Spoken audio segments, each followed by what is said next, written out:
Hi friends, welcome to Mahathi academy.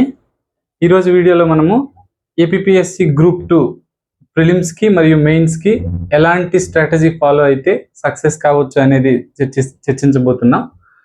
అయితే అంతకంటే ముందు ఏపీఎస్సి గ్రూప్ 2కి సంబంధించి కొన్ని అప్డేట్స్ అయితే ఉన్నాయి. మనకి సుమారుగా ఒక 500 ఉద్యోగాలతో జాబ్ క్యాలెండర్ ఈ మార్చి 19న రాబోతుంది. ఇంకా ఇతర ఉద్యోగాలు కూడా ఉన్నాయి. గ్రూప్ 1 ఒక 100 ఉద్యోగాలు అట్లా రాబోతున్నాయి. అయితే సంఖ్యపరంగా గ్రూప్ 2 ఖచ్చితంగా చాలా తక్కువ పోస్టులే. కానీ మీరు ఒక విషయం గుర్తుపెట్టుకోండి, ఎవరైనా ప్రిపేర్ అవ్వాలనుకునే వాళ్ళు, ఆల్రెడీ డెసిషన్ తీసుకున్న వాళ్ళు, ఇప్పుడు ఉంటే ఇంకో 200 అంటే ఒక 700 పోస్టులు ఉండేవి అనమాట.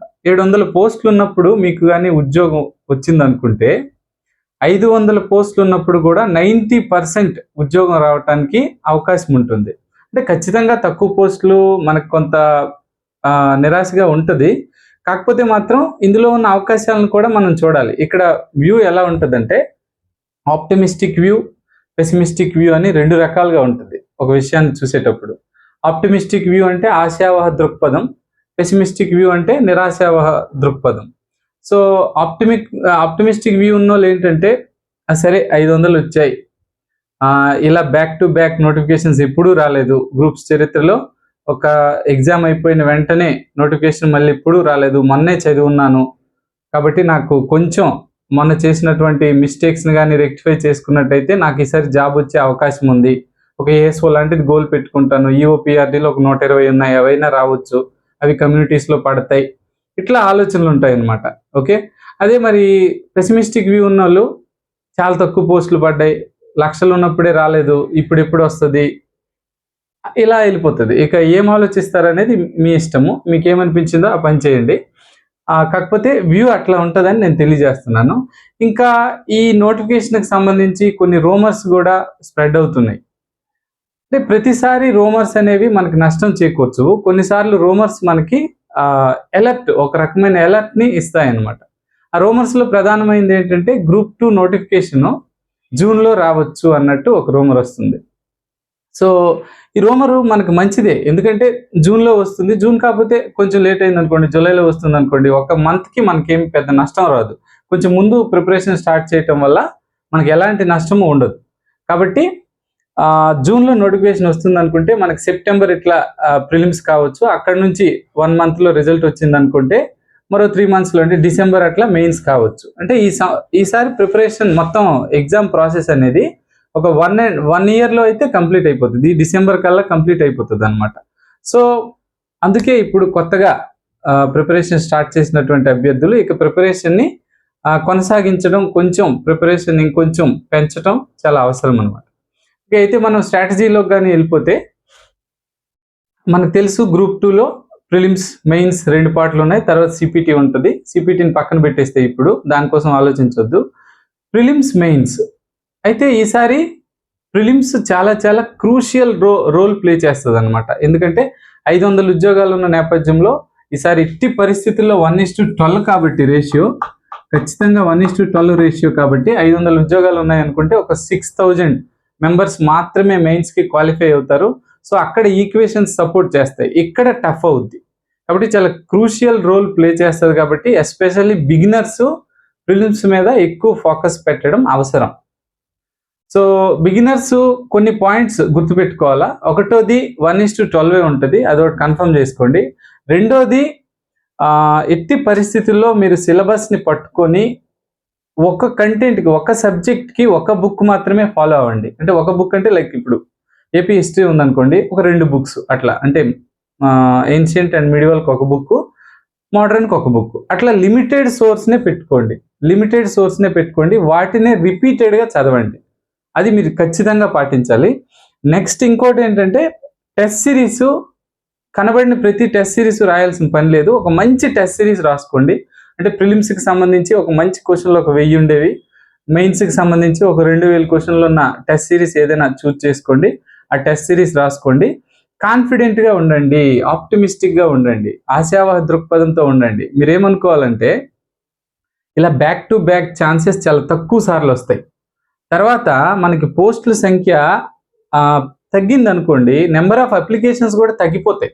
అంటే నేను చెప్పట్లేదు, డేటా చెప్తుంది. ఇప్పుడు లాస్ట్ టైం 900 పోస్టులు ఉన్నాయి, 4.5 లక్షల అప్లికేషన్స్ వచ్చినాయి. అంతకుముందు 400 పోస్టులు ఉన్నాయి, దానికి 1,90,000 అప్లికేషన్స్ వచ్చినాయి. అంటే సగం అప్లికేషన్సే వచ్చినాయి సగం పోస్టులు ఉన్నప్పుడు. సో అప్లికేషన్స్ తక్కువ వచ్చినప్పుడు ఆటోమేటిక్గా కొన్ని క్రీమ్ పోస్టులు, DT లాంటి పోస్టులు లేవు కాబట్టి కాంపిటీషన్ కూడా తగ్గే అవకాశం ఉంది. కాబట్టి దీన్ని కూడా ఆప్టిమిస్టిక్గా ఒక అవకాశంగా తీసుకొని ప్రిపేర్ అవ్వాలన్నమాట. ఓకేనా? సరే, మరి ఇప్పుడు ప్రిలిమ్స్ స్ట్రాటజీ ఎట్లాగో ముందు చూద్దాం, తర్వాత మెయిన్ స్ట్రాటజీ చూద్దాం. సో ప్రిలిమ్స్ మనం మాట్లాడుకుంటే ప్రిలిమ్స్లో 5 సబ్జెక్ట్స్ ఉన్నాయి. Indian history, physical geography and geography of India and AP, Indian society, mental ability, current affairs. So మనం క్వాలిఫై కావాలి, ఖచ్చితంగా క్వాలిఫై కావాలి అనుకుంటే ఈ 5 సబ్జెక్టుల్లో మనం ఫస్ట్ కంప్లీట్ చేసుకోవాల్సినవి, ఫోకస్ పెట్టాల్సినవి mental ability and current affairs. మిగతా మూడింటితో పోల్చుకుంటే ఈ రెండు ఎందుకు ఫోకస్ ఎక్కువ పెట్టాలి అనుకుంటే, నెగిటివ్ మార్క్స్ని బాగా రెసిస్ట్ చేస్తాయి, నెగిటివ్ మార్క్స్ని అడ్డుకుంటాయి. మిగతా సబ్జెక్టులు నెగిటివ్ మార్క్స్ని ప్రొవోక్ చేస్తాయి, అంటే నెగిటివ్ మార్క్స్ చేసేలాగా చేస్తాయి, Indian history, geography, society. But ఈ 2 సబ్జెక్టులు నెగిటివ్ మార్క్స్ని కంట్రోల్ చేస్తాయి. అంటే మెంటల్ ఎబిలిటీ ఏంటి, నీకు ఆన్సర్ వచ్చేస్తే ఆన్సర్ అక్కడ ఉంటుంది, పెట్టేస్తావు, ఆన్సర్ రాకపోతే పెట్టావు, అంతే కదా. కరెంట్ అఫైర్స్ కూడా అంతే, స్టాటిక్ కాబట్టి నీకు క్వశ్చన్కి ఆన్సర్ తెలిస్తే పెడతావు, ఆన్సర్ తెలియనప్పుడు స్కిప్ చేసేస్తావు, నీకు 0.33 మార్క్స్ మిగిలిపోతాయి. కాబట్టి ఈ రెండింటి మీద ఫోకస్ పెట్టాలి. మిగతా వ్యాస్ట్గా ఉంటాయి, దీనికి లిమిటెడ్ సిలబస్ పేర్కొన్నాడు కాబట్టి అవి చదివితే సరిపోతుంది. సో మెంటల్ ఎబిలిటీని మనం ఎలా ట్యాకిల్ చేయాలి? సో మెంటల్ ఎబిలిటీని ట్యాకిల్ చేసినప్పుడు మ్యాథ్స్ ఓరియంటేషన్ ఇంతకుముందు ప్రిపేర్ అయిన వాళ్ళకి సమస్య లేదు, నాన్ మ్యాథ్స్ వాళ్ళకి కొంత భయం ఉంటుంది. అయితే మీరు గుర్తుపెట్టుకోవాలి, మెంటల్ ఎబిలిటీలో మళ్ళీ 3 సెక్షన్స్ ఉన్నాయి. అందులో లాస్ట్ సెక్షన్ బేసిక్ న్యూమరసీ అంటారు, అది రేషియోస్, పర్సంటేజ్లు ఇవన్నీ ఉంటాయి. కానీ మిగతా 2 సెక్షన్లో ఈజీగా ఉంటుంది సిలబస్. అంటే letter series, number series, coding, decoding, blood relations, sitting arrangement, ఇలాంటి బేసిక్ మెంటల్ ఎబిలిటీ ఉంటుంది అనమాట ఒక సెక్షన్. తర్వాత ఇంకొక section statement assumptions, statement conclusions, statement course of action అని చెప్పి స్టేట్మెంట్స్ మీద కొన్ని క్వశ్చన్లు వస్తాయి. ఈ 2 సెక్షన్స్ మీద మీరు ఎక్కువ ఫోకస్ పెట్టాలి. ఈ 2 సెక్షన్స్ మీద మీరు బాగా చదవాలన్నమాట. అంటే ఏం చదవాలి, ఏ బుక్స్ చదవాలి అనే దానికి మనం బుక్ లిస్ట్ అవుట్ చేసాం ప్రీవియస్ వీడియో, ఆ బుక్ లిస్ట్లో చూసుకోండి. ఏం చదివినా పర్వాలేదు, చాలా బుక్ లిస్ట్కి సంబంధించి మీరు చాలా సోర్సెస్ చూసుంటారు. సో మీరు ఏ బుక్స్ చదివినా ఇంచుమించుగా ఒక స్టాండర్డ్ బుక్స్, టాపర్స్ చెప్పినటువంటి బుక్స్ పర్లేదన్నమాట. సో మనం చెప్పేది ఏంటంటే, మెంటల్ ఎబిలిటీలో మీరు నాన్ మ్యాథ్స్ అయితే 1వ చాప్టర్ 2వ చాప్టర్ మీద ఎక్కువ ఫోకస్ పెట్టండి. మీరు ఒక 15 మార్కులు తెచ్చుకోవచ్చు, ఆ 2 చాప్టర్స్ 20 మార్క్స్కి వస్తాయి, ఒక 15 మార్కులు తెచ్చుకోవచ్చు. ఇక్కడ 15 మార్కులు తెచ్చుకుంటే మిగతా వాళ్ళకంటే మీరు ఇండియన్ హిస్టరీ, జాగ్రఫీలో కొంత ఫెచ్చింగ్ ఉంటుంది మీకు, సొసైటీలో కూడా, కరెంట్ అఫైర్స్లో కూడా. కాబట్టి మీరు బ్యాలెన్స్ చేసేస్తారనమాట, అంటే మ్యాచ్ చేసేస్తారు మిగతా వాళ్ళతో. కాబట్టి అది మెంటల్ ఎబిలిటీకి సంబంధించిన స్ట్రాటజీ, అలాగ ఉండాలి మీరు. నెక్స్ట్ కరెంట్ అఫైర్స్కి సంబంధించినటువంటి స్ట్రాటజీ ఎట్లా ఉండాలంటే, ఎప్పుడైతే ప్రిలిమ్స్ ఎగ్జామ్ జరగబోతుందో దానికి ముందు 6 months కరెంట్ అఫైర్స్ చదవాలి. ఇంకా డెప్త్గా 3 months, బిఫోర్ 3 months డెప్త్గా చూడాలి కరెంట్ అఫైర్స్. ఓకేనా? 6 months అయితే కంపల్సరీ, అంతకు మించి కరెంట్ అఫైర్స్ అవసరం లేదు. మనం కొన్ని సంవత్సరాలు, 3 ఏళ్ళ నుంచి నేను ఇదే చెప్తున్నాను, కరెంట్ అఫైర్స్ 6 months సరిపోతాయి అన్నట్టు. నేను ఇప్పుడు కూడా దానికే కట్టుబడి ఉన్నాను.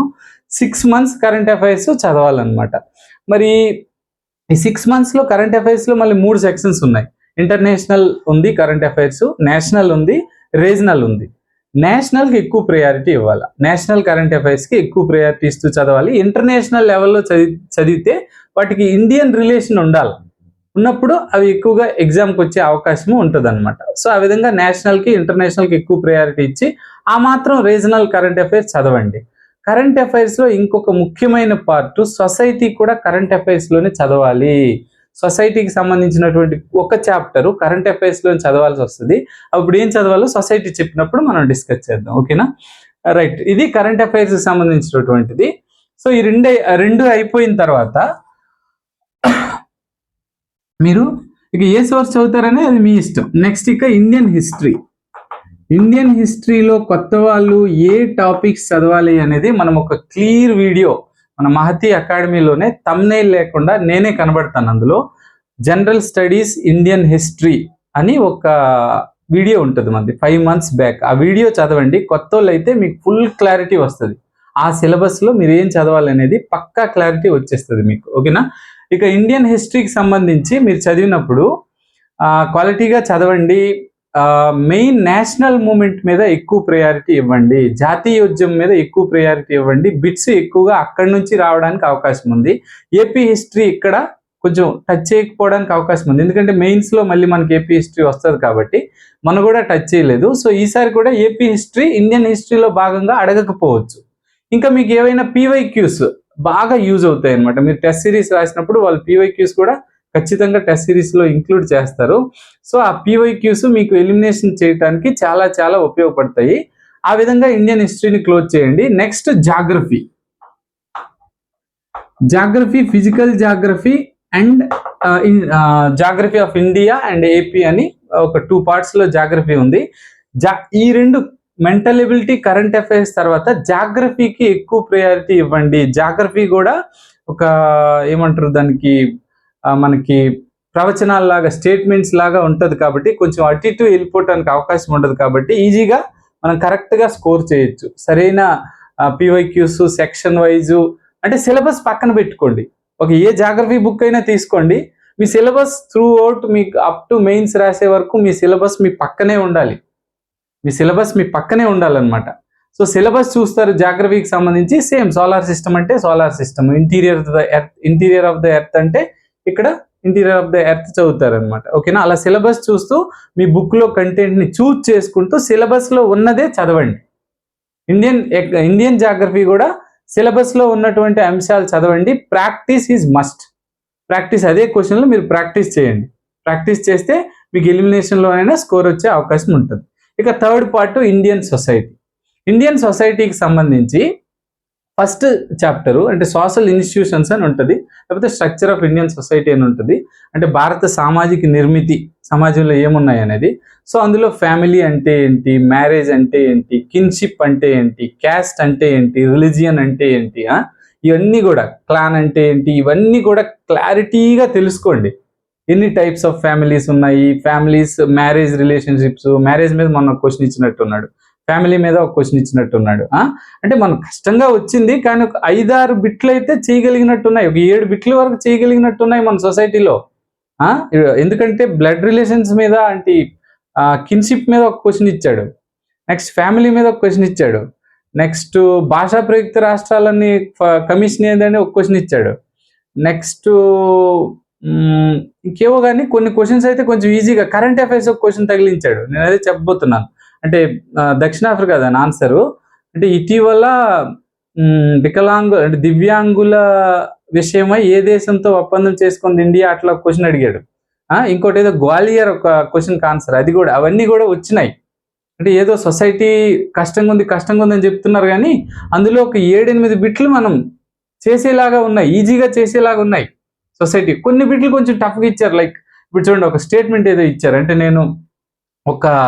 ఆ స్టేట్మెంట్ ఏంటంటే క్వశ్చను, నేను ఒక సమాజం యొక్క అభివృద్ధిని ఆ సమాజంలో స్త్రీల యొక్క అభివృద్ధి కొలమానంగా కొలుస్తాను అని ఎవరన్నారని ఒక స్టేట్మెంట్ ఇచ్చారు. డాక్టర్ బిఆర్ అంబేద్కర్ అన్నారు. ఎక్కువగా గాంధీ పెట్టారు అనమాట. ఎవరికి తెలియదు, అలాంటివి వదిలేయచ్చు సొసైటీలో. అంటే ఇప్పుడు ప్రిలిమినరీలో మరీ మీరు చూడనంత టఫ్గా వచ్చింది అనుకోండి, స్కోర్ కొంచెం డౌన్ అవుద్ది.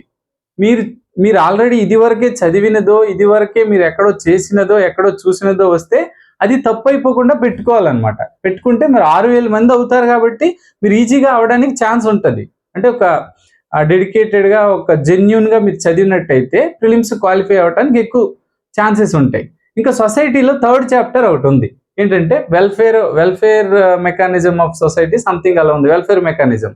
అందులో మీరు ఏం చదవాలంటే ఇప్పుడు SC, ST, minority, OBC, women, children and disabled పర్సన్కి సంబంధించి కాన్స్టిట్యూషనల్ ప్రావిజన్స్ ఏమున్నాయి, అంటే రాజ్యాంగంలో ఏమేమి ఆర్టికల్స్ ఉన్నాయి, అదేవిధంగా స్టాట్యూటరీ ప్రావిజన్స్ ఏమున్నాయి, అంటే చట్టాలు ఏమున్నాయి వారి కోసం. ఎస్సీ ఎస్టీ అట్రాసిటీ యాక్ట్ కానీ, లేకపోతే విమెన్ సంబంధించినటువంటి చూడండి పనిచేసే చోట లైంగిక వేధింపుల నిరోధక చట్టం కానీ, లేకపోతే పోక్సో యాక్ట్ కానీ చిల్డ్రన్కి సంబంధించి, అలాగే ఇంకా మాన్యువల్ స్కావెంజర్ ప్రొహిబిషన్ యాక్ట్ కానీ ఇలాంటి యాక్ట్స్కి సంబంధించి కరెంట్ అఫైర్స్ లేటెస్ట్ మోడిఫికేషన్స్ ఏవైనా వస్తే వాటిని దృష్టిలో పెట్టుకోవాలా. కరెంట్ అఫైర్స్లో ఇండియన్ సొసైటీకి సంబంధించిన అంశాలు వస్తాయి. ఇండియన్ సొసైటీకి సంబంధించినటువంటి అంశాలు కరెంట్ అఫైర్స్లో వస్తాయి. ఇటీవల ఏ 2 తెగలకి ఈశాన్య భారతదేశంలో ఘర్షణలు తలపడ్డాయి, సొసైటీలో అడగొచ్చది. It is a current affairs bit. Okay, అర్థమైందా? లేకపోతే ఫలాని ఏ కేసులో వివాహం అనేది ప్రాథమిక హక్కు కాదు అని సుప్రీంకోర్టు తీర్పు చెప్పింది. 2 years బ్యాక్ వివాహము అంటే marriage is not a fundamental right అని సుప్రీంకోర్టు చెప్పింది అనమాట. అంటే ఇప్పుడు ఈ సేమ్ సెక్స్ మ్యారేజ్లకు సంబంధించి ఆ నేపథ్యంలో ఏదో తీర్పు చెప్పింది. అలాంటి కేసు ఇక్కడ పడవచ్చు సొసైటీలో. కాబట్టి మీరు ఏం చేస్తుంటారంటే ఈ పీడబ్ల్యూడికి సంబంధించి అంటే దివ్యాంగులకు సంబంధించి లేకపోతే చిల్డ్రన్కి సంబంధించి లేకపోతే ఇంకా ఇతర ఈ ఏవైతే అణగారిన వర్గాలు ఉన్నాయో వెల్ఫేర్ మెకానిజం అవసరమైన వర్గాలకు సంబంధించి ఏవి కొత్త స్కీమ్స్ వచ్చినా వాళ్ళ చట్టాల్లో కొత్త మోడిఫికేషన్స్ వచ్చినా మీరు దాన్ని సొసైటీ కోసం పట్టుకోవాలి. అలా పట్టుకుంటే మీకు సొసైటీలో మినిమం మార్క్స్ వచ్చేస్తాయి. ఇక్కడేం టాప్ ర్యాంక్ అవసరం లేదు కదా. ప్రిలిమ్స్లో మంచి స్కోర్ వస్తే మంచిదే, బట్ టాప్ ర్యాంక్ అవసరం లేదు. చూడండి, మొన్న కూడా ప్రిలిమ్స్లో టాపర్కి ఇక్కడేం టాప్ ర్యాంక్ వచ్చి ఉండదు.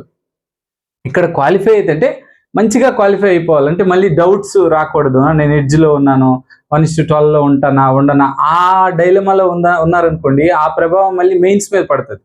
కాబట్టి ఒక మంచి స్కోర్తో క్వాలిఫై అయిపోవాలి. కాబట్టి అయిపోవాలంటే మనం చెప్పినటువంటి స్ట్రాటజీ ప్రకారం మీరు వెళ్ళారంటే అయిపోతారు. ఓకేనా?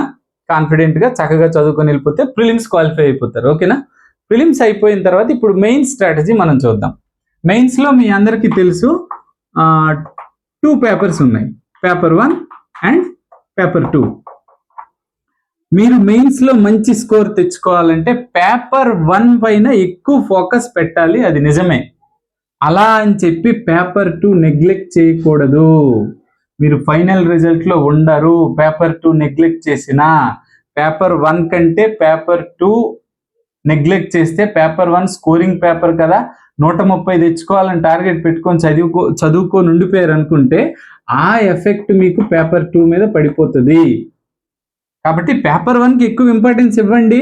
మంచి టార్గెట్ 125 టార్గెట్ పెట్టుకోండి, చదవండి, తప్పులేదు. అలాగే పేపర్ 2ని నెగ్లెక్ట్ చేయకండి. ఇక పేపర్ 1 ప్రిపరేషన్ అనేది అంటే ఏదైతే మనకి ఏపీ హిస్టరీ పాలిటీ ఉంది కదా పేపర్ 1, ఈ ప్రిపరేషన్ అనేది నోటిఫికేషన్ వచ్చే నాటికే క్లోజ్ అవ్వాలి ఇంచుమించుగా.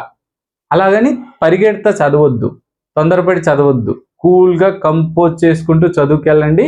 టెస్ట్ సిరీస్లు రాయండి, చాప్టర్ వైజ్గా రాస్తూ చదువుకెళ్ళండి. బట్ మన టార్గెట్ ఏంటి? నోటిఫికేషన్ అంటే జూన్ వస్తుంది అనుకుంటే జూన్ నాటికి మనము ఈ పేపర్ని క్లోజ్ చేసుకోవాలి. జూన్ నాటికి తర్వాత ఈ పేపర్ని స్టార్ట్ చేసుకోవాలి. ఈ పేపర్కి కూడా స్ట్రాటజీ మనం మాట్లాడదాం. అయితే ఇందులో ఫస్ట్ ఏపీ హిస్టరీకి ఎలాంటి స్ట్రాటజీ ఫాలో అవ్వాలి, ఏపీ హిస్టరీ స్ట్రాటజీ ఏంటి? ఫస్ట్ ఏపీ హిస్టరీకి సంబంధించి మీరు చెప్పాను కదా ముందు చెప్పినట్టు ఒకే ఒక బుక్ ఫాలో అవ్వాలి. ఫాలో అవుతూ సింపుల్గా ఏ బుక్ మీరు తీసుకున్నా కానీ సిలబస్ పక్కన పెట్టుకోండి. సిలబస్లో టాపిక్ని మాత్రమే చదవండి. అందులో ప్రీ హిస్టారికల్ కల్చర్స్ అని ఉంటుంది, పూర్వ చారిత్రక యుగ సంస్కృతులు, అది చదవండి. శాతవాహనులు, శాతవాహన అనంతర యుగము, ఇక్ష్వాకులు, బృహత్పలాయనులు, శాలంకాయనులు, ఆనందగోత్రజులు, విష్ణుకుండినులకి ఎక్కువ ప్రాధాన్యత ఇవ్వండి. తర్వాత విష్ణుకుండినులు అయిపోయిన తర్వాత అక్కడ మీకు పితృభక్తులు, మాటరులు, తూర్పుగాంగులు, ప్రాచీన పల్లవుల 4 చాప్టర్లు వస్తాయి. ఆ 4 చాప్టర్లు విడిచిపెట్టేయండి. మీరు ఏ బుక్ అనేది ఉంటుంది, ఈ 4 చాప్టర్ని మీరు స్కిప్ చేసేయండి. టైం ఉంటే తర్వాత ఒకసారి పైన చూడొచ్చు ప్రాచీన పల్లవులు, అంతే. కానీ ఇప్పుడు చదవద్దు ఆ 4. మీరు నెక్స్ట్ వదిలేసి తూర్పు చాళుక్యులకి వెళ్ళిపోండి. తూర్పు చాళుక్యుల తర్వాత చోళ యుగంకి వెళ్ళిపోండి, చాళుక్య యుగంకి వెళ్ళిపోండి. నెక్స్ట్ ఆ తర్వాత రెడ్డి రాజులు, ఆ తర్వాత విజయనగరం, ఆ తర్వాత లైట్గా కుతుబ్ షాహీలు. బాహ్మనీ సుల్తాన్లు చదవాల్సిన పని లేదు. ఓకేనా? కుతుబ్ షాహీలు కూడా ఒక మాదిరిగా చదివితే సరిపోతుంది. ఓకేనా? కుతుబ్ షాహీలు కూడా అంటే ఈ గోల్కొండ సామ్రాజ్యం, కుతుబ్ షాహీలు అంటే గోల్కొండ సామ్రాజ్యం కదా, గోల్కొండ సామ్రాజ్యం ఇక్కడ సర్కార్ తీరాన్ని కూడా పాలించింది. ఆ నేపథ్యంలో అప్పుడే బ్రిటిష్ వాళ్ళు కూడా ఎంటర్ అయినారు. ఈ రిలేషన్ ఏంటి అనేది అంటే ఎవరు బ్రిటిష్ వాళ్ళకి అనుమతి ఇచ్చారు, ఏ కుతుబ్ షాహీ రాజు, వాళ్ళకి సంబంధించిన తెలుగు లిటరేచర్ ఏంటి, ఇలాంటిది ఏపీ హిస్టరీలో చూసుకోవాలి. ఏపీ హిస్టరీలో తెలుగు లిటరేచర్కి చాలా ప్రాధాన్యత ఉంది.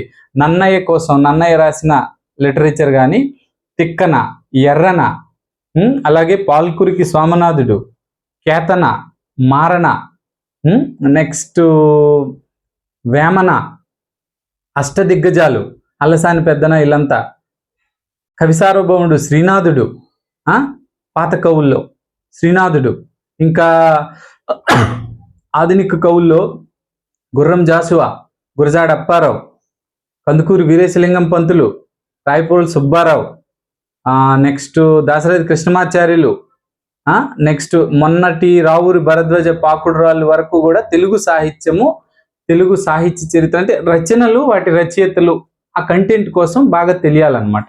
చదువుతున్నప్పుడు అంటే ఏపీ హిస్టరీయే చదువుతున్నప్పుడు మరీ లోతుగా ప్రతిదీ 10 బుక్లు ఉంటే 10 బుక్లు గుర్తుపెట్టుకోవాల్సిన అవసరం లేదు. ఇప్పుడు శ్రీకృష్ణదేవరాయలు అంటే ఆ ముక్తమాలిద, జాంబవతి పరిణయం ఏదో రాశారు, అక్కడి వరకు చాలు. ఓకేనా? మరీ లోతుగా వెళ్ళిపోవద్దు, అలాగని విడిచిపెట్టొద్దు. తెలుగు సాహిత్యం నుంచి కూడా బిట్లు వస్తాయి. మీకు తెలుగు సాహిత్యం లిటరేచర్ ఎలాగో ఉంది. నెక్స్ట్ నేషనలిస్ట్ లిటరేచర్ అని ఒకటి ఉంది, నేషనలిస్ట్ పోయిటరీ అని, జాతీయవాద కవిత్వము. జాతీయవాద కవిత్వం అంటే ఏంటంటే స్వరాజ్యం కావాలని చెప్పి చేసిన రచనలు. దానిలో గరిమెల సత్యనారాయణ రచనలు, త్రిపునేని రామస్వామి చౌదరి రచనలు, ఇంకా కొంతమంది జన్మభూమి రాయపోలు సుబ్బారావు, ఇలాంటివి కొన్ని వస్తాయి. విప్లవ పరివర్తనము, అది కూడా అడిగాడు. అంటే విప్లవ కవిత్వం అని కూడా ఒక సబ్ హెడింగ్ ఉంది. సో వాటిని కూడా చదవండి. అయితే మనం ఇప్పుడు కంటెంట్ పరంగా ఎక్కడికి వచ్చాం? కుతుబ్ షాహీల వరకు వచ్చాం. తర్వాత బ్రిటిష్ వాళ్ళు ఎట్లా వచ్చారు, బ్రిటిష్ వాళ్ళు ట్రేడ్ సెంటర్లు ఎక్కడ పెట్టుకున్నారు, ఎవరు అనుమతి ఇచ్చారు, ట్రేడ్ సెంటర్ల తర్వాత కంపెనీ పాలన ఏంటి, ఎలా హస్తగతం చేసుకున్నారు, హస్తగతం చేసుకున్న తర్వాత కంపెనీ ఎలా పాలించింది, కంపెనీని పక్కన పెట్టేసి బ్రిటిష్ రాణి ఎలా పాలించింది, తర్వాత జాతీయోద్యమం ఆంధ్రాలో ఎలా జరిగింది, ఇందులో కమ్యూనిస్టులు, సోషలిస్టులు పాత్ర ఏంటి, వాళ్ళు ఏ సంస్థలు స్థాపించారు, ఎలా వాళ్ళు పార్టీల పరంగా ముందుకెళ్లారు, అది చదివేస్తారు. అక్కడ చిన్న చిన్న గ్రంథాలయోద్యమం ఉంది, దానికోసం ఏదో తవ్వుకొచ్చేయొద్దు. అంటే ఇప్పుడు ఏపీ హిస్టరీ కాంగ్రెస్ లాంటి బుక్స్ తీసో లేకపోతే వికీపీడియాలో అంటే ఓవర్ సమాచారాన్ని సేకరించవద్దు. అది కొండని తవ్వి ఎలుకను పట్టిన చందంగా మారిపోతుంది. అంటే మన చిన్న చిన్న బిట్లు పోతాయి. కాబట్టి ఎంతవరకు అంతవరకే.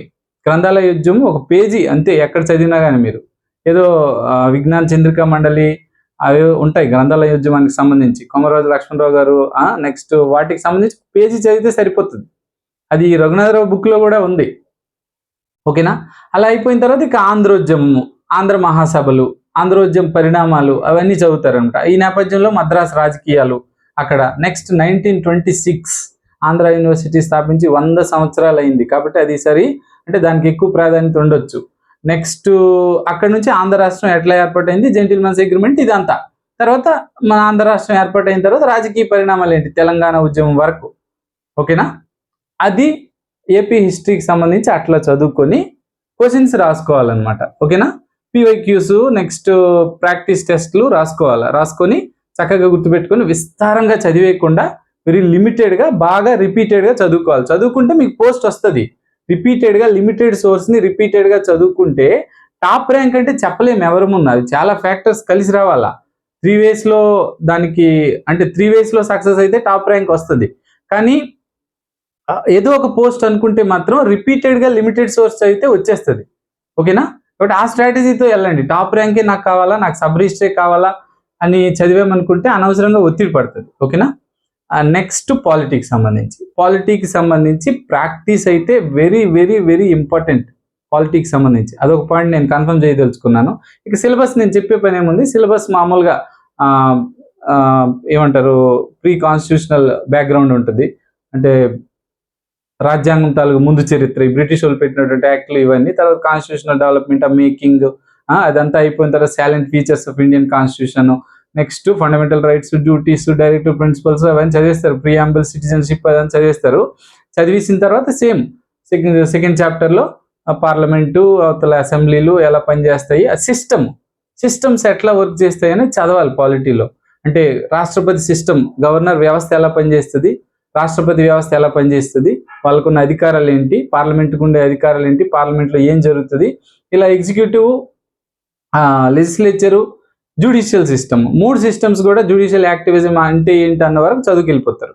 థర్డ్ ఇంకా మీకు సేమ్ ఈ అధికారాల విభజన, సెంటర్ స్టేట్ రిలేషన్స్, అక్కడ ఉన్నటువంటి కమిషన్స్ అవన్నీ చదువుతారు. నెక్స్ట్ ఫైనాన్స్ కమిషన్, ఇవన్నీ అందులోకే వస్తాయి. అవి అయిపోయిన తర్వాత ఇక 73rd 74th అమెండ్మెంట్స్ యాక్ట్ అంటే పంచాయతీరాజ్ వ్యవస్థ కోసం చదువుతారు. Practice very important. ఒక్క కన్ఫర్మేషన్ మీకు ఇవ్వాలి. ఇంకొకటి ఏమి ఇవ్వాలంటే పాలిటీలో కరెంట్ అఫైర్స్ అంటూ ప్రత్యేకంగా ఏమి అడగరు. పాలిటీలో కరెంట్ అఫైర్స్ అంటూ ప్రత్యేకంగా ఏమీ అడగరు. ఇది ఒక తప్పు చాలా మంది చేశారు. లాస్ట్ ఎగ్జామ్కి 200 పేజీలు కరెంట్ అఫైర్స్ పాలిటీ చదివిన వాళ్ళు ఉన్నారు. ఒక విషయం తెలుసుకోండి, కరెంట్ ఇష్యూ పాలిటిక్స్ సంబంధించింది ఏది జరిగినా అది ఇదివరకే రాజ్యాంగంలో ఉంటుంది. ఇప్పుడు మన స్పీకర్ ఓం బిర్లాని తొలగించడానికి ఒక తీర్మానం ప్రవేశపెట్టారు. మరి స్పీకర్ని ఎట్లా తొలగించాలి అనే ప్రాసెస్ ఎక్కడ ఉంటుంది? రాజ్యాంగంలో ఆల్రెడీ ఉంటుంది. స్పీకర్ని ఎలా తొలగించాలి అనే ప్రాసెస్ ఆల్రెడీ ఉంటుంది, నువ్వు చదివి ఉంటావు. జస్ట్ అలాంటిది వస్తే ఒకసారి అక్కడికి వెళ్ళి మనం చదువుకోవాలి, ఆ బుక్కి వెళ్ళి ఆ కంటెంట్ చదువుకోవాలి తప్పించి మనం ప్రతిదీ అంటే ఇప్పుడు చూడండి, సుప్రీంకోర్టు కొత్త కోర్టుల భవనాలని ఎక్కడ ప్రారంభించింది, లేకపోతే సుప్రీంకోర్టు ఫలాన్ని, లేకపోతే ఎన్సీఆర్టీ ఇప్పుడు ఒక గొడవ అవుతుంది. సుప్రీంకోర్టు ఎన్సీఆర్టీ ఒక యూనిట్ వేసింది, కరప్షన్ ఇన్ జ్యుడిషియల్ సిస్టమ్ అని. సుప్రీంకోర్టులు చేవాటలు పెట్టింది సుప్రీంకోర్టు. సో ఇలాంటివి కరెంట్ అఫైర్స్లో అడగడానికి, అంటే పాలిటీ సబ్జెక్ట్లో అడగడానికి కరెంట్ అఫైర్స్లో అడగొచ్చు, కానీ సబ్జెక్ట్లో అడగడానికి తక్కువ అవకాశం ఉంది, లీస్ట్ అవకాశం ఉంది. ఓకేనా? కరెంట్ అఫైర్స్ అంటే అది కాదు, పాలిటీలో అలా రాదు. కంటెంట్ చాలా విస్తారంగా ఉంది, ఎటైనా వెళ్ళిపోవచ్చు, ఎగ్జామినర్ ఈజీగా ఇవ్వచ్చు పాలిటీ. కాబట్టి బుక్ మీదే ఉంటారు, ఆ సిలబస్ మీదే ఉంటారనమాట. మహా అడిగితే చూడండి బాగా ప్రామినెంట్ కేసులు వస్తాయి కదా, అవి అడుగుతారనమాట. మనం చూడండి ఒక termination of life support system ఒకటి ఒక కేసు వచ్చింది, అంటే ఒకరు చనిపోవటానికి అనుమతి ఇచ్చింది, అంటే ప్యాసివ్ euthanasia కాకుండా ఒక అనుమతి వచ్చింది, మన సుప్రీంకోర్టు ఇచ్చింది, అదే కేసులో వచ్చింది. అట్లాంటివి అడగొచ్చు కరెంట్ అఫైర్స్లో. లేకపోతే ఇప్పుడు ఎస్ఐఆర్ జరుగుతుంది, చాలా ఫేమస్, అంటే స్పెషల్ ఇంటెన్సివ్ రివిజన్, అంటే ఎలక్ట్రల్ రోల్స్కి సంబంధించి ప్రత్యేక, తెలుగులో నాకు సరిగా నేను ఇప్పుడు ట్రాన్స్లేట్ చేయలేను, కాకపోతే ఎస్ఐఆర్ జరుగుతుంది కదా, ప్రతి రాష్ట్రం ఎలక్ట్రల్ రోల్స్ని మాడిఫై చేస్తున్నారు కదా, దానికి సంబంధించిన నేపథ్యంలో ఫస్ట్ ఫేజ్లో ఏ రాష్ట్రాల్లో జరిగింది, సెకండ్ ఫేజ్లో ఏ రాష్ట్రాల్లో జరుగుతుంది, దానికి సంబంధించి ఎలక్షన్ కమిషన్కి ఉండే అధికారాలు ఏమిటి, ఈ నేపథ్యం అడగొచ్చు. అదంతా మీకు ఆల్రెడీ రాజ్యాంగంలో ఉంటుంది. కాబట్టి మీరు ఆ విధంగా పాలిటీ అంటే కరెంట్ పాలిటీ నుంచి మీరు మళ్ళీ పాలిటీ బుక్కే రావాలి. అది నేను చెప్పే ఫైనల్ పాయింట్. పాలిటీకి సంబంధించి ప్రాక్టీస్ ఈజ్ హార్ట్. అర్థమైందా? పాలిటీలో స్కోర్ చేయడానికి ప్రాక్టీస్ చేయడం అనేది ఒక హార్ట్ అనమాట. ఓకేనా? బాగా ప్రాక్టీస్ చేయండి, గుర్తుపెట్టుకోండి, బాగా చదవండి, ఇది కాన్ఫిడెంట్గా ఉండాలి. నెక్స్ట్ ఇప్పుడు పేపర్ 2కి వెళ్ళిపోదాం. పేపర్ 2 మనకి ఫస్ట్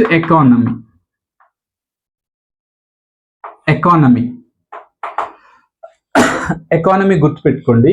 ఇండియన్ ఎకానమీకి సంబంధించి రీసెంట్ బడ్జెట్, రీసెంట్ సర్వే సిలబస్లో పేర్కొన్నప్పటికీ ఆ ఒరిజినల్ డాక్యుమెంట్ ఆ 700 పేజీలని తెచ్చి మీరు చదవాల్సిన పని లేదు. గత ఎగ్జామ్నే చూడండి, 25th అయిన ఎగ్జామే కాదు, ఇంకా ఎనీ ప్రీవియస్ ఎగ్జామ్ 5 ఎగ్జామ్స్ మీరు చూడండి. ఎకానమీ కరెంట్ అఫైర్స్ ఏం అడుగుతున్నారంటే కరెంట్ కాంటెంపరీ బర్నింగ్ ఇష్యూస్ మాత్రమే. అంటే ఇప్పుడు సర్వే బడ్జెట్ నేను చదవద్దన్నాను కదా, మరి అది ఎక్కడ చదవాలంటే పిఐబిలో ఇస్తారు. సర్వే బడ్జెట్ వచ్చినప్పుడు దాని తాలూకా సమ్మరీ ఒక 50 పేజెస్లో పిఐబిలో ఇస్తారు. మొన్న పిఐబిలో ఫస్ట్ పాయింట్ అనమాట, లాస్ట్ ఇయర్ 4.8 ఉంది ఫిజికల్ డెఫిసిట్ అనేది కోశలోటు, ఈ సంవత్సరం 4.4గా వచ్చింది. అంటే గత అంచనాల కంటే అది తక్కువే ఉంది అన్నట్టు ఎవరైనా స్టేట్మెంట్లు ఇచ్చారు. అంటే ఎగ్జాక్ట్లీ ఇదే క్వశ్చన్ కాకపోవచ్చు, అది పిఐబిలో ఆల్మోస్ట్ ఫస్ట్ పేజీలో ఫస్ట్ 4-5 లైన్లో ఉంది. భారత్ అట్టా ఎంతకు వస్తుంది అంటే 29 రూపాయలకి వస్తుంది అన్నట్టు అది కరెంట్ అఫైర్స్లో ఉంది. ఇంకా వరల్డ్ బ్యాంక్ ఇచ్చినటువంటి లాజిస్టిక్ రిపోర్ట్స్లో ఇండియా ర్యాంక్ ఎంత కరెంట్ అఫైర్స్లో ఉంది. కరెంట్ ఎకానమీ నుంచి అడుగుతారనమాట. మీరు ఎంత కరెంట్ ఎకానమీ నుంచి తెలుసుకున్నారనే పాయింట్లో అడుగుతారు తప్పించి కరెంట్ అఫైర్స్ ఈ బడ్జెట్ సర్వే మెయిన్ డాక్యుమెంట్స్ నుంచి అడగరు, వాటి సమ్మరీ చదువుకోండి అని నేను చెప్తున్నాను ఫైనల్గా. మరి ఏంటి అయితే ఇప్పుడు 3 చాప్టర్స్ సంబంధించి కాన్సెప్ట్లు మాత్రం చదువుకోవాలి వెరీ క్లారిటీగా ఉండాలి. అంటే నేషనల్ ఇన్కమ్, దాని డిస్ట్రిబ్యూషన్ ఏంటి, 91 రిఫార్మ్స్ ఏంటి, ఇండియాలో ప్లానింగ్ ఏంటి, నీతి ఆయోగ్ ఏంటి, నెక్స్ట్ మనీ సప్లై దానిలో ఉన్నటువంటి ఇష్యూస్ ఏంటి, next RBI monetary policy, government fiscal policy ఏంటి, ఇన్ఫ్లేషన్ ఏంటి, ఇన్ఫ్లేషన్ మెజర్స్ ఏంటి, ఇన్ఫ్లేషన్ ఎఫెక్ట్స్ ఏంటి, అట్లా చదువుకొని వెళ్ళిపోవాలి కాన్సెప్ట్. ఓకేనా? నెక్స్ట్ అక్కడ నుంచి ఏముంది, ట్యాక్స్ సిస్టమ్ ఏంటి, బిఓపి ఏంటి, దీస్ ఆర్ ద కాన్సెప్ట్స్. ఇప్పుడు ఎన్ని వచ్చినాయి, 10 వచ్చి ఉంటాయి అంతే కదా. ఈ 10 మీరు ఇండియన్ ఎకానమీలో చదవాల్సిన కాన్సెప్ట్లు, క్లారిటీగా, కష్టమైనవి కాదబ్బా, డబ్బుకు సంబంధించినవి ఏముంది అందరికీ తెలుస్తాయి. మీరు ఏదేదో ఊహించుకొని చదివేస్తుంటారు, అది కాదు. జస్ట్ ఇన్ఫ్లేషన్ అంటే ఏంటి, సాధారణ ధరల స్థాయిలో పెరుగుదల ఇన్ఫ్లేషన్ అని మొదలెడతారు. ఇన్ఫ్లేషన్ రకాలేంటి, కాన్సిక్వెన్సెస్ ఏంటి, ఇన్ఫ్లేషన్ ఉంటే ఏమవుతుంది, ఎలా ఎఫెక్ట్ అవుతుంది, ఇన్ఫ్లేషన్ని ఎలా కొలుస్తాము, అక్కడితో మీ పని అయిపోయింది. ఇక కరెంట్ అఫైర్స్ నుంచి ఏం తీసుకోవాలి, ఇటీవల చూడండి ఇన్ఫ్లేషన్కి సంబంధించి బేస్ ఇయర్ ఇంతకు ముందు 2012 ఉండేది, 2012, దాన్ని ఇప్పుడు 2024కి మార్చారు. మారుస్తూ కొన్ని మాడిఫికేషన్స్ చేశారు, ఆ ఐటమ్స్ను కూడా పెంచారు. ఇంతకు ముందు అర్బను రూరల్ తీసుకునేవారు, ఈసారి ఆన్లైన్ మార్కెట్ ధరలు కూడా తీసుకున్నారు.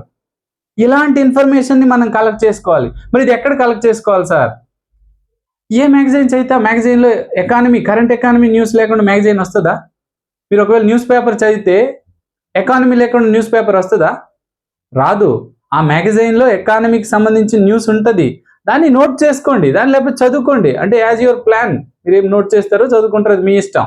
కాకపోతే అక్కడి నుంచి క్యాప్చర్ చేయండి, పెద్ద పెద్ద డాక్యుమెంట్స్ పట్టుకోవద్దు, దెబ్బైపోతారని చెప్తున్నాను నేను. ఇండియన్ ఎకానమీకి సంబంధించి కాన్సెప్ట్లు కరెక్ట్గా పట్టేసుకున్న తర్వాత ఇక ఎకానమీ కాంటెంపరీ ఇష్యూస్కి కొంచెం తలకాయ పెట్టి ఆలోచిస్తారనమాట. ఇప్పుడు చూడండి, ఇప్పుడు క్రైసిస్ అక్కడ జరుగుతుంది ఇరాన్లో క్రైసిస్ జరుగుతుందంటే మనకి ఎకానమీ క్వశ్చన్ ఏం రావచ్చు, క్రూడ్ ఆయిల్ మనము 86% డిపెండ్ అయి ఉన్నాం క్రూడ్ ఆయిల్. అదే కాదు, అక్కడ ఇరాన్ దగ్గర ఉందనమాట హర్మోజ్ స్ట్రైట్ అని, హర్మోజ్ జలసంధి అని ఉంది కదా, ఆ జలసంధి ద్వారా వరల్డ్ క్రూడ్ ఆయిల్ ట్రాన్స్పోర్ట్ 20% జరుగుతుంది, చాలా ఎక్కువ. మనకు వచ్చేదంతా ఇంచుమించు అక్కడ నుంచి జరుగుతుంది. సో ఆ స్ట్రైట్ ఇప్పుడు అక్కడ సంఘర్షణ రావటం వల్ల క్రూడ్ ఆయిల్ ఇక్కడ ఫ్లక్చుయేట్ అవుతుంది, అంటే హైక్ అవుతుందేమో అన్నట్టు ఒక ఇష్యూ నడుస్తుంది. అంటే ఆ పరిణామాలు అడగొచ్చు. అంటే ఇటీవల పెట్రోల్ ధరల్లో పెరుగుదల ఉంటుందని భావించడానికి ప్రధాన కారణం ఏంటి అని అడుగుతారు.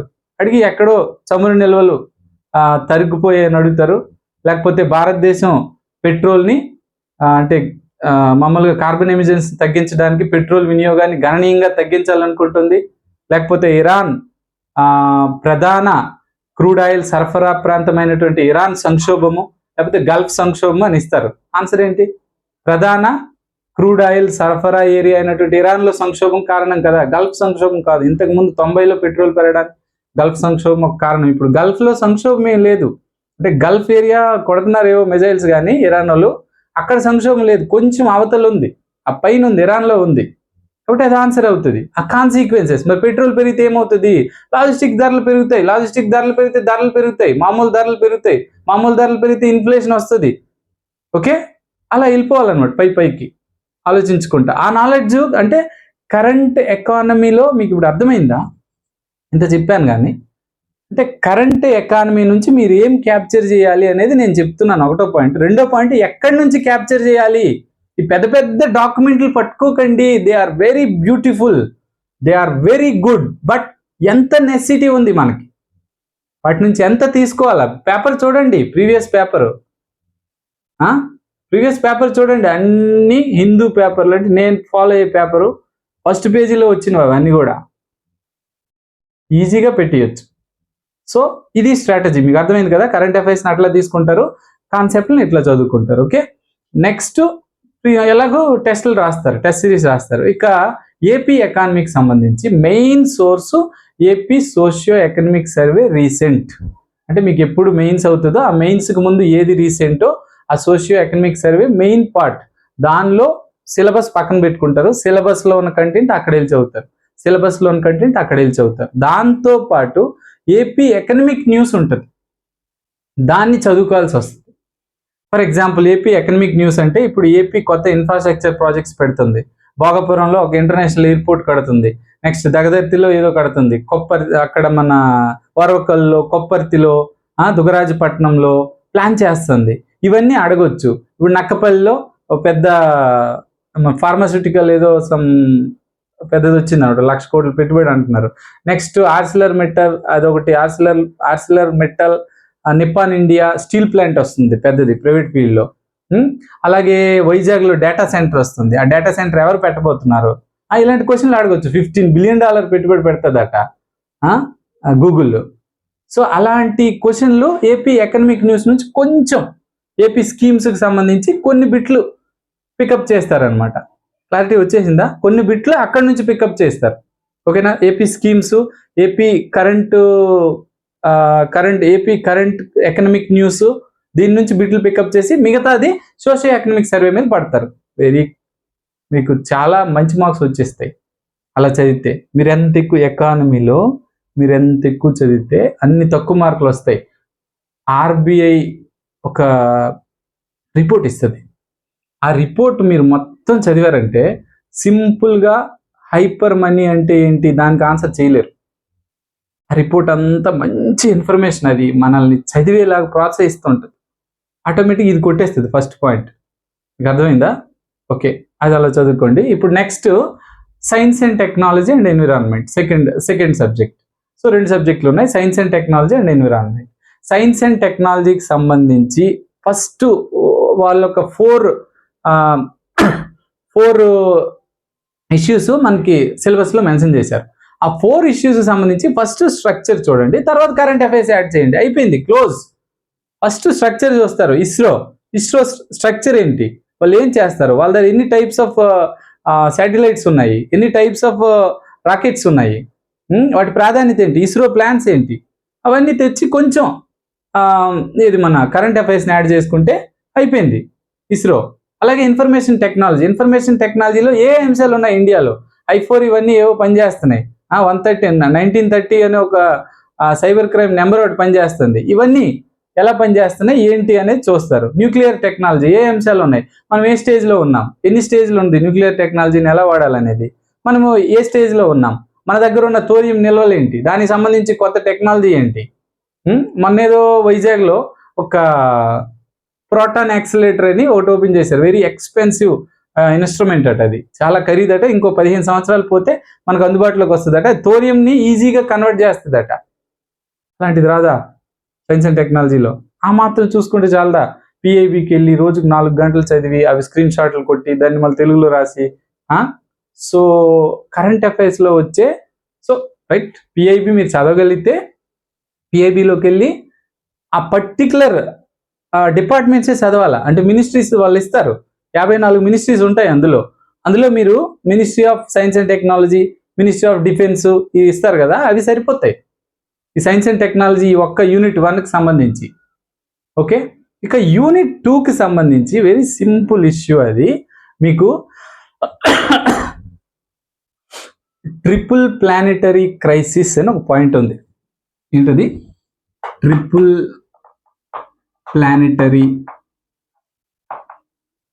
Planetary crisis. నేను తెలుగు మీడియము, కొంచెం స్పెల్లింగ్లు తప్పు ఉంటే క్షమించండి. ట్రిపుల్ ప్లానెటరీ క్రైసిస్, దీన్ని ఏమంటారంటే త్రిముఖ భూగ్రహ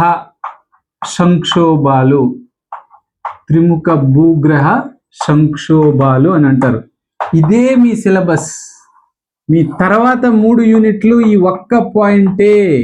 ఈ త్రిముఖ అంటే ట్రిపుల్ ప్లానెటరీ క్రైసిసెస్ ఉన్నాయి కదా. క్రైసిస్ అంటే ఈ 3 క్రైసిస్లు ఏంటంటే, ఒకటోది క్లైమేట్ చేంజ్, అంటే పట్టి పీడిస్తున్నాయి అన్నమాట ఇప్పుడు. రెండోది పొల్యూషన్, మూడోది బయోడైవర్సిటీ లాస్. ఈ 3 ఆ క్రైసిస్, ఆ సంక్షోభాలు. వీటి మీద మీకు బిట్లు ఉంటాయి. మీకు అర్థమైందా? ఈ పొల్యూషన్, వేస్ట్ మేనేజ్మెంట్ అనేది పొల్యూషన్లోకి వచ్చేస్తుంది. ఈ క్లైమేట్ చేంజ్ అనేది ఇంటర్నేషనల్ గ్లోబల్లీ ఇష్యూ అవుతున్నటువంటిది అనమాట. సో కాబట్టి దానికి ఏం చేయాలంటే క్లైమేట్ చేంజ్ ఏమవుతుంది ఇండియాలో, వరల్డ్ లెవెల్లో స్థూలంగా ఏమవుతుంది, దానికి ఏమేమి మిటిగేషన్ మెజర్స్ తీసుకుంటున్నారు, పరిష్కారాలు ఏం తీసుకుంటున్నారు అనేది కొంచెం కరెంట్ అఫైర్స్ పేపర్లోంచో మ్యాగజైన్స్లోంచో అప్డేట్ చేసుకొని ఆ ప్యాటర్న్ తెలుసుకొని వెళ్ళిపోవాలా. కాప్ అంటే ఈ ఒక్క రీసెంట్ కాప్ దానిలో తీసుకున్నటువంటి డెసిషన్సే కాదు. కాప్ వ్యవస్థ ఏంటి, ఒక మాదిరిగా ఎప్పుడు ఇది స్టార్ట్ అయింది, యుఎన్ఎఫ్సిసి అంటే ఏంటి, ఇది ఎప్పుడు ఎస్టాబ్లిష్ అయింది, ఎట్లా వస్తుంది, ఇందులో క్యోటో ప్రోటోకాల్ అంటే ఏంటి, ప్యారిస్ అగ్రిమెంట్ ఏంటి, పంచామృతన్ ఇండియా ఏదో దిగింది అదేంటి, అలా మేజర్ ఇష్యూస్. ఓకే, అన్ని ఈ మూడింటి చుట్టే తిరుగుతాయి. మీరు ఏం తెలుసుకోవాలంటే ఈ మూడు వ్యవస్థల చుట్టూ మీరు ఉండాలి. దీంతో పాటు ఎకోసిస్టమ్ బేసిక్ కాన్సెప్ట్ తెలుసుకుంటారన్నమాట. యూనిట్ 3లో ఉంది బేసిక్ కాన్సెప్ట్. ఎకోసిస్టమ్ అంటే ఏంటి, అందులో కొన్ని ఎలిమెంట్స్ ఉన్నాయి, వాటి కోసం తెలుసుకుంటారు, జస్ట్ లైక్ ఒక బయాలజీ స్టూడెంట్ లాగా. ఓకే, మిగతా అంతా ఈ మూడింటి మీద నడుస్తుంది కథ అంతా. ఏం తెలుసుకోవాలంటే ఎలాంటి పర్యావరణం ఇండియాలో ఉంది, పర్యావరణాన్ని నష్టపరుస్తున్నటువంటి అంశాలు ఏమిటి, వాటికి పరిష్కారాలు ప్రభుత్వం ఏం తీసుకుంటుంది, ఈ మూడింటికి, ఈ 3 పాయింట్ల మీద మీరు ఉన్నారంటే స్కోర్ ఈజీగా పెడతారు. ఆ మాత్రం కరెంట్ అఫైర్స్ని కూడా యాడ్ చేసుకోవాలి. అండ్ ఇంకొక వెరీ ఇంపార్టెంట్, ఈ సైన్స్ అండ్ టెక్నాలజీ ఎన్విరాన్మెంట్కి సంబంధించి కాంటెంపరీగా ఏదైనా టెర్మినాలజీ వస్తే ఖచ్చితంగా గుర్తుపెట్టుకోవాలి. నెట్ జీరో అంటే ఏంటి, డిజిటల్ అరెస్ట్ అంటే ఏంటి, లాస్ట్ టైం ఇచ్చిన బిట్స్ మీకు చెప్తా చూడండి. నెట్ జీరో, డిజిటల్ అరెస్ట్ అంటే ఏంటి, బ్లాక్ కార్బన్ అంటే ఏమిటి, డ్యూయల్ బర్డెన్ అంటే ఏమిటి, ట్రిప్పింగ్ పాయింట్ అంటే ఏంటి, ఇంకేదో ఇచ్చారబ్బా. ఇలాంటివి అంటే contemporary science and technology and ఎన్విరాన్మెంట్కి సంబంధించినటువంటి చాలా టెర్మినాలజీ బిట్స్ రూపంలో ఇస్తున్నారు. మరి వాటిని కూడా పట్టుకోవాలి. అంటే వాటిని వాళ్ళు ప్రస్తావించంటే ఒక ఇష్యూని డీల్ చేయడానికి ఒక టర్మ్ ఇస్తున్నారనమాట. అంటే ఇప్పుడు వరుస పెట్టి మనము వాడేస్తున్నాము వనరుల్ని, దాన్ని ఆపాలి. ఎలా చెప్పాలి ఈ పాయింట్ని, సస్టైనబుల్ డెవలప్మెంట్ అని ఒక వర్డ్ కొట్టారు అందరి తలల్లోకి ఈజీగా దూరిపోవడానికి. So that is the importance. Catch చేసారా? సో ఆ విధంగా ఈ పేపర్ని చదవండి. తెలుగు కంటే ఈజీ పేపర్ ఇది. Personally I believe. నేను అలా ఫీల్ అయినా, తెలుగులాగా ఫీల్ అయినా. అంటే ఏం చదవలేను, 54 మార్కులు వచ్చినాయి. కరెంట్ అఫైర్స్ వాళ్ళ కోసం రాశాను అంతే, ఒక 9 monthsవి. నాకు ఆటోమేటిక్గా మొత్తం ఏముందో అర్థమైపోయింది. అంటే ఎంత ఈజీగా ఉందో చూడండి. అలా మిగతా మనం డీల్ చేయలేం. ఓకేనా? Anyway friends, all the very best.